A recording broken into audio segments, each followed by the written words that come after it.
Hello hi everyone.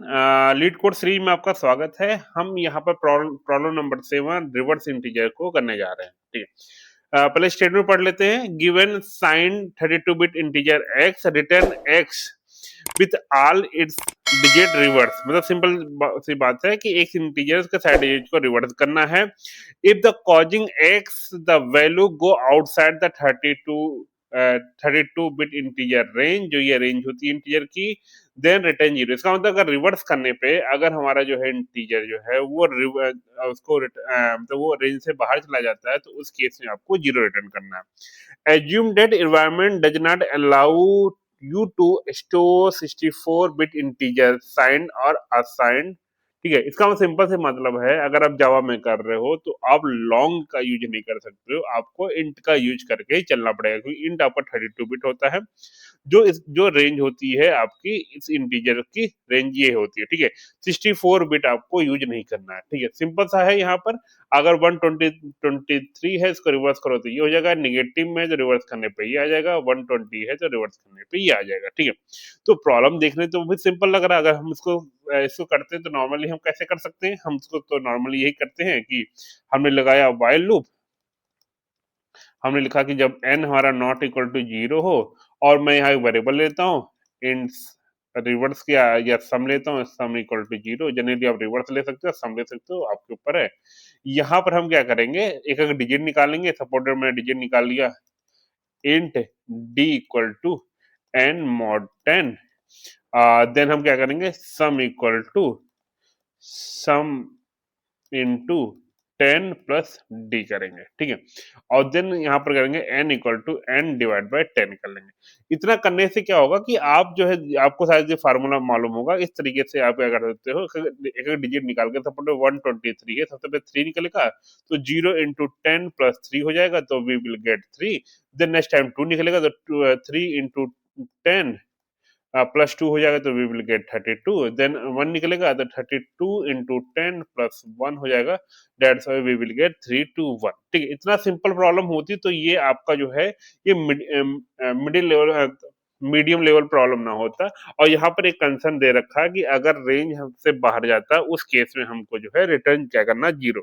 दो, ये simple सा प्रॉब्लम है, हमने यहाँ पर किया हुआ है। तो यहाँ पर क्या है, ये कि हमने एक वेरिएबल सम ले लिया है, यहाँ वाइल लूप लगा दिया कि x जब तक नॉट इक्वल टू 0 तब तक लूप चलता रहे, और ये किया। तो ये इस तरह से करने तो हमारा तो ये रिवर्स तो हो जाएगा, तो हमारे जो पब्लिक वाले टेस्ट केस है वो तो पास हो जाएंगे आराम से, उनमें कोई दिक्कत नहीं होगी, पब्लिक वाले सारे पास हो गए। लेकिन जब मैं सबमिट करूंगा, सबमिट करने पे जो है हमारी जो प्राइवेट टेस्ट केस हैं वो उसमें से कोई ना कोई जो है वो रन नहीं। जैसे ये आपका है, जब जब इसको रिवर्स करोगे तो रिवर्स करने पे 9 आगे आएगा, डेट्स वाई ये रेंज से बाहर चला जाएगा। ठीक है, तो डेट्स वाई आप देखोगे कि यहाँ पर जो है 0 आना चाहिए, लेकिन आपका रिवर्स करने पे मुझे कुछ ये डिजिट मिला है। तो अब इसको कैसे टैकल करेंगे, तो इसको समझने से पहले एक चीज कॉन्सेप्ट समझो पहले आप। इंटीजर की अगर जो रेंज होती है, सपोर्टेड इंटीजर की रेंज कितनी है, 2 के पावर -2 के पावर 31 से लेकर के प्लस में 2 के पावर 31 -1 तक रेंज होती है। ठीक है, तो एक बहुत ही बेसिक एग्जाम्पल के समझते हैं। सपोर्टेड एक डेटा टाइप हमारे पास है जिसकी रेंज है -128 से लेकर के 127। ठीक है, ये इंटीजर टाइप का, इंटीजर टाइप का मतलब ये इन टाइप का ऐसा कुछ होता नहीं है, लेकिन सपोर्टेड एक रेंज ये है। ठीक है, अब यहाँ पर क्या होगा, अगर इस डेटा टाइप की जो जिसकी रेंज इतनी है, अगर मैं उसका एक वेरिएबल बनाता हूँ ए, तो ए में अगर 127 स्टोर करूंगा तो कोई दिक्कत नहीं, आराम से स्टोर हो सकता है। लेकिन अगर ए में मैं 128 स्टोर करने जाऊंगा, क्योंकि इस रेंज से बाहर जा रहा है, तो ऑब्वियस सी बात है 128 तो स्टोर होगा नहीं। अगर होगा नहीं तो क्या आएगा, तो बहुत लोग बोलेंगे सर ओवरफ्लो हो जाएगा, एरर आएगा कुछ, तो भाई कुछ नहीं आने वाला एरर।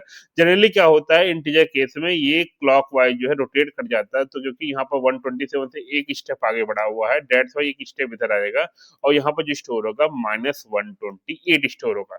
सेम फॉर अगर मैं ए में 129 करूंगा, तो एक दो स्टेप आगे बढ़े तो एक स्टेप में इधर आए, एक स्टेप में आगे बढ़ा, डेट्स वाई यहाँ जो स्टोर होगा -127 होगा। सेम ए में जो है 120 अगर 130 है, तो इसमें जो स्टोर होगा 126 नेगेटिव में स्टोर होगा। इसका सिंपल सा मतलब है, अगर आपको इन केस अगर मैं मान लो सपोर्टेड 127 को रिवर्स करता हूं, तो अभी से बाद मुझे मिलना चाहिए 721। लेकिन ये हमारे रेंज से बाहर जाने के कारण क्या मुझे कुछ बीच में इसी रेंज के बीच में कोई एक नंबर मिलेगा जो एक जो नंबर हम एक्चुअली में हमको चाहिए ही नहीं होगा। तो इसका सिंपल सा मतलब है कि अगर मैं रिवर्स करता हूँ, अगर वो रेंज से बाहर जाता है तो मुझे पता भी नहीं चलेगा वो रेंज से बाहर गया कि नहीं गया। ठीक है, तो उसके लिए कुछ ना कुछ जुगाड़ लगाना पड़ेगा, रेंज से बाहर जाने से पहले ही हमको पता हो जाए कि भाई ये रेंज से बाहर जा सकता है। ठीक है, तो उसके लिए हम क्या करेंगे यहाँ पर, तो हम सबसे पहले देखो, सबसे पहले जो हमारे पास जो कोड था, ठीक है, हमारे पास जो ये कोड है, इस कोड में मुझे अगर देखा जाए तो किस स्टेटमेंट के थ्रू मुझे लग रहा है कि जो है कि रेंज से बाहर जो इंटीजर की रेंज को क्रॉस कर सकता है। तो अब अगर आप बहुत ध्यान से देखोगे तो आपको समझ में आएगा कि जब मैं यहाँ पर सम इनटू 10 प्लस डी करूंगा तो अभी सी बात है, जब 10 से मल्टीप्लाई होगा तो ये रेंज से बाहर जा सकता है। ठीक है, तो इसी कारण जो है मैं यहाँ पर एक कंडीशन लगाऊंगा, कंडीशन ये लगाऊंगा कि जब सम की वैल्यू जो है, सम की वैल्यू अगर अगर ग्रेटर हो किससे, one integer dot max value divide by 10 से। सिंपल सा मतलब क्या है, ऐसे समझो। ठीक है, ऐसा समझो, मैंने बोला कि अगर हमारे सपोर्टेड इंटीजर की मैक्सिमम वैल्यू कितना है 127, अगर ए वेरिएबल है, अगर ए वेरिएबल में 11 स्टोर है तो कोई दिक्कत, क्योंकि अगर 11 इंटू 10 करोगे तो मुझे कोई दिक्कत नहीं, मुझे 110 मिलेगा, कोई दिक्कत नहीं।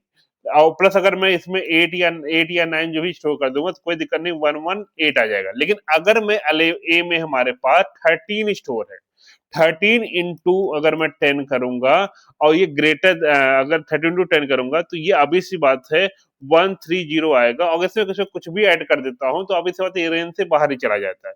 तो डेट से मैं यहाँ चेक कर लूंगा कि अगर ए की जो रेंज है, ए की जो रेंज है, ठीक है, वो अगर बड़ी हो, किससे बड़ी हो, इंटीजर की मैक्सिमम वैल्यू, इंटीजर की मैक्सिमम वैल्यू मतलब इन केस में देखो 127 मान लो सपोर्टेड डेटा टाइप जो है वो 127 तो मैक्सिमम रेंज है, डिवाइड बाय 10 तक है। तो ऑब्वियस सी बात है, अगर ए की वैल्यू 11 है तो कोई दिक्कत नहीं, इवन 12 में दिक्कत नहीं होगी, अगर प्लस 7 ऐड हो रहा है तो कोई दिक्कत नहीं, अगर 8 या 9 होगा तो उसमें दिक्कत आएगी। ठीक है, लेकिन यहाँ पर हम एक सिंपल तरीके में चेक कर सकते हैं कि अगर सम जो है वो ग्रेटर हो इंटीजर डॉट मैक्स वैल्यू पे।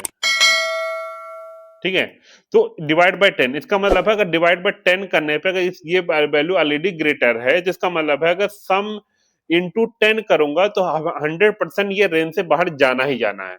ठीक है, सेम फॉर दैट कि अगर हम मिनिमम के लिए चेक करते हैं तो मिनिमम के लिए भी हम चेक करेंगे कि अगर सम जो है, अगर निगेटिव में नंबर गिवन है उसको रिवर्स कर रहे हैं, उसके लिए हम चेक करेंगे अगर सम जो है वो लेस हो जाए जो है इंटीजर की मिनिमम वैल्यू डिवाइड बाय 10 से, तो उस केस में जब मल्टीप्लाई बाय 10 करेंगे तो वो हमारे रेंज से बाहर जा सकता है। तो इन दोनों केस के लिए मैं रिटर्न 0 कर दे रहा हूँ, और बाकी सारी चीजें सेम है। ठीक है, तो अब अगर रन करते हैं तो अब रन करके देख सकते हो। ठीक है, रन हो गया और मैं सबमिट करता हूं तो मुझे ये सबमिट हो जाएगा। ठीक है, तो आई थिंक ये समझ में आया होगा। अगर इन केस आपको नहीं समझ में आया प्लीज कमेंट बॉक्स में मुझसे पूछो कि सर ये मुझे समझ में नहीं आया, तो मैं इसके ऊपर अलग से एक वीडियो बना दूंगा कि एक्चुअली में जो है कि अगर रेंज क्रॉस होता है तो उसके बारे में क्या होता है और कैसे होता है। ठीक है, तो अभी के लिए इतना ही, मिलते हैं नेक्स्ट वीडियो में, तब तक के लिए टाटा बाय बाय।